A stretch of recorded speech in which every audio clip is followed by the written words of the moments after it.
Wali Kota Palembang yang diwakili PLT Asisten 1, Yanurpan Yani melantik pengurus Forum Kerukunan Antar Umat Beragama Kota Palembang, periode 2021-2026. Pelantikan dilakukan di Rumah Dinas Wali Kota Palembang Selasa pagi. Kehadiran FKUB Kota Palembang diharapkan menetralisir persoalan yang menyangkut konflik sosial di tengah masyarakat, sehingga kerukunan umat beragama dapat benar-benar dipelihara.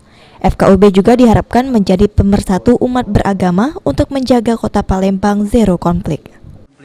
Nah, ini memang tugas yang luar biasa bagi pengurus FKUB yang baru kan, bagaimana mempertahankan diri konflik ini dengan kondisi kemajuan masyarakat sekarang ini. Semakin lama masih masyarakat terbuka segala macam. Nah, ini tantangan.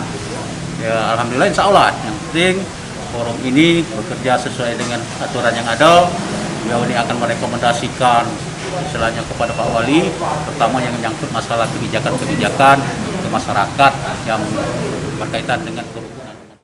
FKUB Kota Palembang akan menjalankan beberapa program untuk menjaga kerukunan antar umat beragama. Salah satunya bersinergi dengan tokoh-tokoh agama untuk tetap mempertahankan Kota Palembang zero konflik.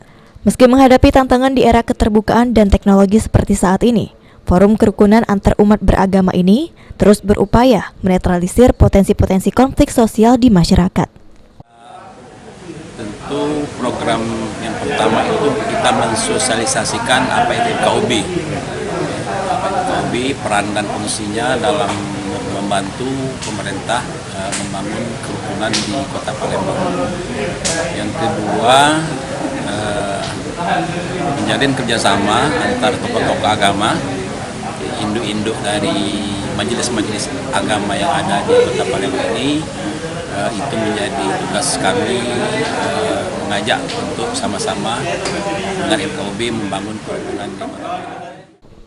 Aprianto, PAL TV.